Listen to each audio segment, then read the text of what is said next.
Hey, Steve Mills here. It's great to be here. Thank you for your time in being here, whether you're listening on my podcast, on iTunes, on Amazon Music, or over 30 different radio stations, or perhaps you're on LinkedIn Live, or you're on Facebook Live, or YouTube Live. No matter where you're listening to me, thanks for doing so. I really do appreciate it. And my pledge to you today is to try and make sure that you get the best return possible from your time in being here. Because today we're going to deal with a really serious subject, and also a serious mistake that I see a lot in small business. And that is a lack of an understanding of numbers. We all know that, business is all about numbers, and we've all heard that you cannot manage what you do not measure so many times, and yet so many people don't understand. They get their marketing numbers from the past, from their accountant. Often accountants will, your end of year is in, let's say in April, and then your accounts go off to your accountant, and then 3 to 6 months later they'll tell you how well you've done 18 months ago to a year ago. So already these accounts are 6 months out of date, and this is what we're running our business by. That's almost like driving from wherever you are to Birmingham based on looking in the rear view mirror. It ain't going to get you too far. We need to know where you want to go. We need to know whether we're, the journey that we're taking right now is taking us in the right way, in the right direction, and we need to make amends along the way as we go. So that's really what today is all about. I'm covering today how to assess the marketing side of your business. We need to obviously assess the financial side, and we need to be good at that. And we also need to make sure that we're assessing the operational side. How long does it take you and or your team to do something, to whether it's cleaning a room for somebody, or repairing a car, or running a coaching session, or preparing a set of accounts, or writing a report. It's all about understanding the numbers around that. But as I said, today we're looking at marketing, our marketing numbers. And that for me is so incredibly important. As I've already said, you cannot manage what you do not measure. And yet I see so often the owners of small businesses spending money on something that they hope, they think will work. And sometimes it does, and often it doesn't. That's the truth about marketing. And so what they do is they behave like butterflies. They flitter from one thing to another. Oh, I've tried LinkedIn. That doesn't work. We posted once a week for a few weeks and we didn't get anywhere. Oh, Facebook advertising. No, Facebook is not for business, Steve. Facebook is, where people go and tell people about what breakfast they've had. All these statements I'm making there are just absolute BS, to be honest. All this stuff. I'm going to stick my head out here, and I'm going to say all marketing works. No matter what you do, it works. The trouble is, it doesn't work most of the time because the people doing it have done no training. Let me give you an example. If you are doing Google AdWords and you set off and do it on your own without any training, without any, you just work it out, the chances are very, very high that you're going to lose your shirt, particularly if you invest a significant amount of money in it. So, it's absolutely essential to know the numbers. We cannot manage what we do not measure. That's the third time I've said that, I think, but it is so incredibly true. So the question is, I suppose, what do you want to measure? What do you want to measure in terms of your marketing? excuse me, let's take sales aside. And when we're talking about things in sales, we're talking about the number of leads you get, the number of leads that turn into a meeting, the number of meetings that turn into a proposal, and the number of proposals that turn into a sale, and the value of that sale, and also the lifetime value of the customer. Because if they stay with you for the next 2, 3, 4 weeks or 2, 3, 4 years, that's going to make a difference to how much a customer is worth to you, and therefore how much you can afford to spend to acquire that customer in the first place. But let's take a step back from that and look at some of the other numbers that affect us. We're going to start off by looking at the number of leads that we are currently getting in our business every month. Excuse me, my throat is just a bit dry. Let me just. That's a cup of cold coffee, but hopefully it's helped my voice a little bit. So, the number of leads that you're getting.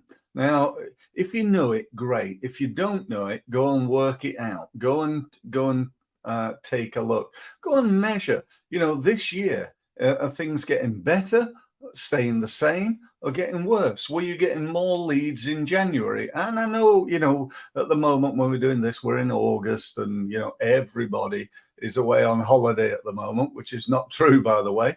Only a percentage of people are, 20% maybe. But seriously, we need to know those numbers. What do those numbers look like?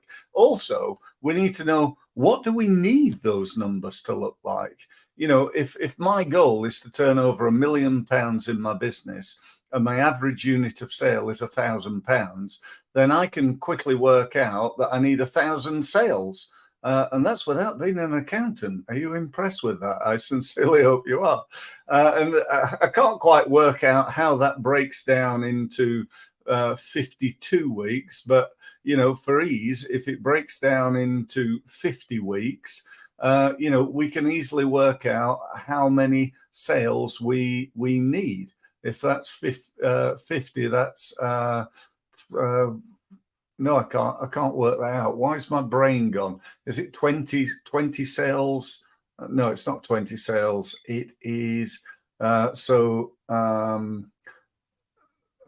if it was per month, if it was 1,200 sales, clearly it'd be that divided by 12 months. So we know that it's 10.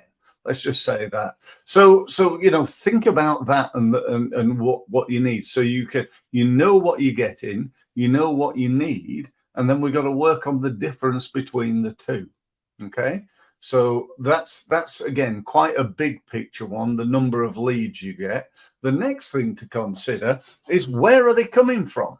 Because if you're putting a load of time, money, and effort into Google ads, and you're getting all your business from LinkedIn, or from email marketing, or from attending networking events, or from whatever else it is that you're doing, then it's not really quite working out as well as you want it to, is it? You're getting leads from, no doubt, 2 or 3 or 4 or 5 different sources, but which is the most productive? Which are the lead sources are you converting more of? Because it's not only about the number of leads, it's about the conversion rate of those leads. It's about the value of those leads. So there's several things to think about here. So, make sure we're considering that and looking at how we can improve that. Now, underneath that, there are even key drivers underneath that, aren't there? Say, for example, if we took LinkedIn as a concept and said, right, we're getting 30 leads a month from LinkedIn, and that's okay. So how are we going to get more? How can you get more leads than you're already getting? Well, you can start connecting to new people, can't you? You can start improving your profile. you can start communicating with more people on a regular basis. One of my clients wins a significant amount of his business by picking up the phone and talking to people on LinkedIn. Now, he's doing very well. He's winning enough business for him. But if he wanted to double his business, what's he got to do? He's just got to make twice as many calls. It's simple, but without knowing the numbers, how do we know what the best thing is to do?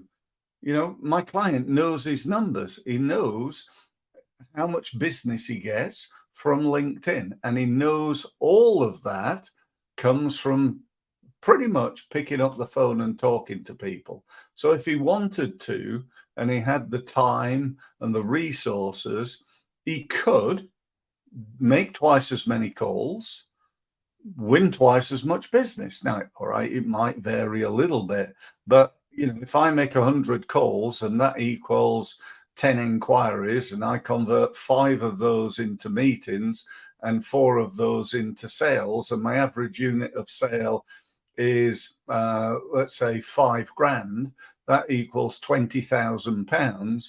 All I've got to do is to make 200 calls, and you'd think that I'd double that to £40,000 a month, and so on and so forth. So think about this fantastic tool called understanding the numbers, accessing and knowing how effective your sales and marketing is absolutely paramount to your success. I've known businesses. Let me give you one of my more famous examples. My most successful example. Actually, it's not. It's one of my most. It's not my most successful. But let me give you an example of this.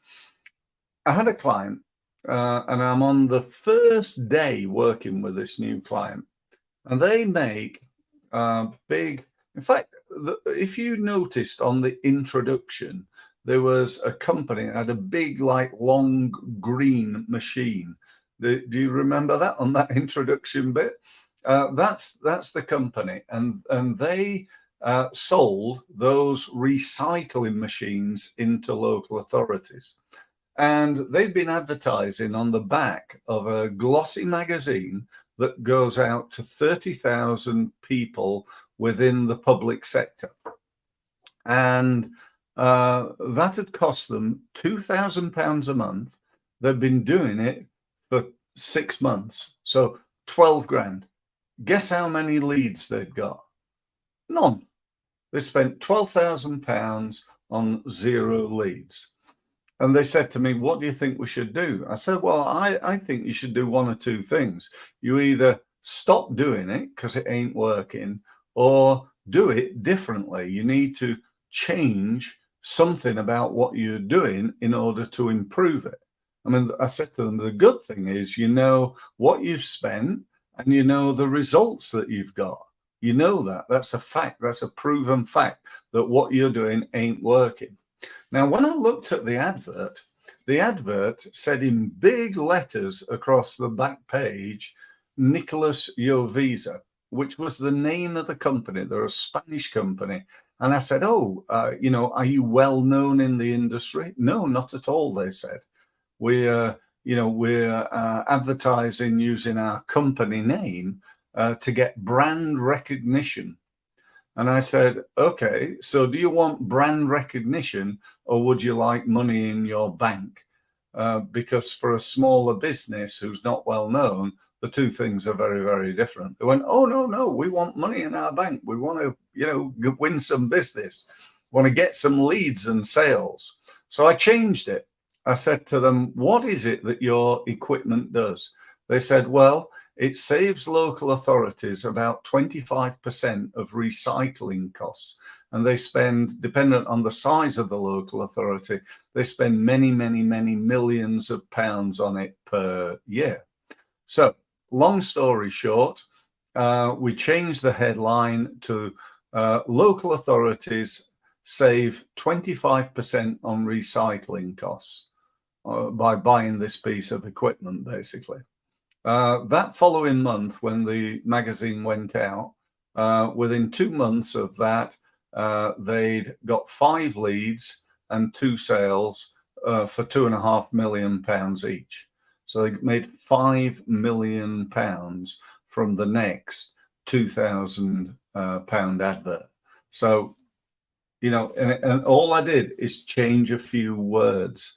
Now, if I hadn't known the numbers, I'd have, if they hadn't told me, they'd spent 12 grand and got nothing back. Even if they'd have said, spent 12 grand and got 15 grand back, I'd have gone, right, okay, how can we improve the effectiveness of this? It's profitable, but how can we improve that? And that's really what my message is. Understand, you take something as simple as going to networking events. So I go to Chamber of Commerce networking events, and I go once a month. I've been going for a year. So I've spent X amount of hours, X amount of money, because, I have to pay 20 quid every time I go. And I've got petrol to get there even, and so on and so forth. And I've got time while I'm there, time while I'm traveling there and back, and maybe time afterwards following up with the people that I've met. So it's cost X. What have I got as a return on my investment? Because, I was talking to a guy the other day, and he said, oh, yeah, this networking club, it's great. I love it. Yeah, I've been here for a year. I said, oh, how much money have you got? Well, I haven't made any money, but, it's great. Well, that's up to you. But, for me, why am I there? I wouldn't be there if I didn't want to win any business. So that's really what it's all about. Anyway, just about reached my time. Thank you. I hope it's, inspired you to take action and start, measuring what you're doing. And once you know those numbers, working on improving them. I've spent 28 years helping businesses to improve their sales and marketing numbers. Now, to be honest, I wouldn't have been successful at that and managed to stay in business for 28 years. So I'm really good at what I do. I'd love to have a meeting with you, talk to you about your numbers, what you're getting right now, what you want to get, and help you to put together a plan in order to do that. We could do that as part of my results mastery program. If you go to my website, which is, where is it? No, it's not there. It's difficult when you're on here. It's there. That's where it is. It's there. Okay. There's my website. So go and have a look at that. You can book a meeting below. You can see that there. So get that done, and I look forward to speaking to you soon. It's all pretty much done on Zoom, so you don't have to travel anywhere, and it'll be great to see you. So thanks very much for listening. Don't forget, lastly, that I do this every day, Monday to Friday. So feel free to join. You can also actually join something I call my Results Mastery University, which is free to join. Again, if you go to my website, you'll find a link to it. You can sign up for that, and I'll give you all my updates and bits of information, and definitely worth you signing up for. So thanks very much for listening, and look forward to speaking again soon. Thank you.